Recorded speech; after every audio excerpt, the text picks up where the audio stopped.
So let's start with the third operation and the final operation on independent variable time, and we have the name of the third operation as time shifting. Okay, so it's a time shifting operation, and the equation is written as y of t is equal to x of t minus t0.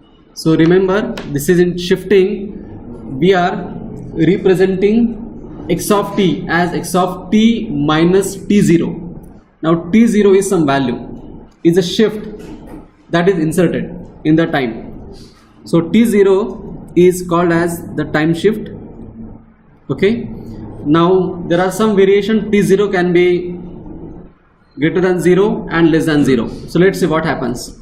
If your t0 is greater than 0, say 1, and we can mention it as x of t minus 1, then x of t signal, it will shift towards right hand side.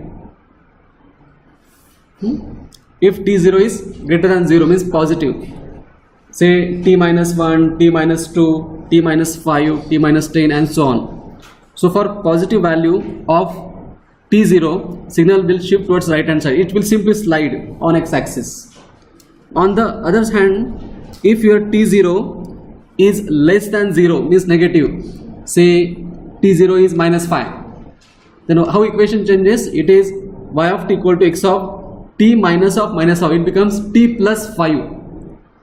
So it can be t plus 5, t plus 10, t plus 100 and so on. In that case, the signal x of t shifts towards left hand side. So it will simply slide on x-axis. So that's how your time shifting operation comes into picture. Let me explain it with some example. So we have a x of t minus 2 that we need to plot it. Now here t0 is equals to 2. Now since t0 is greater than 0, signal will shift towards right hand side. By how much amount? By time period 2 amount. So what I'll do, signal is to be shifted towards right hand side. I'll simply mark up some time parameters. So this is minus half, plus half, and so this would be, so it becomes 3 by 2 and 5 by 2 and 7 by 2. You can simply plot the intervals of duration one time instances, because here it is minus half to plus half, it's one instant, right? So now signal is here minus half to plus half. Alright, now it has moved one instant towards right hand side, so it will come like this.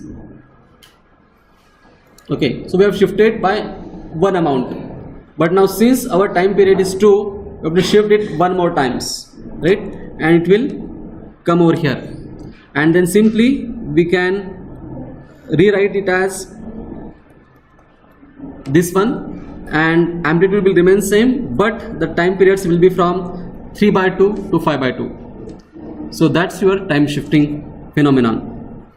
So in final answer, you can represent the signal as it exists from 3 by 2 to 5 by 2 time instant with magnitude 1. So that's all for time shifting phenomenon. Thank you.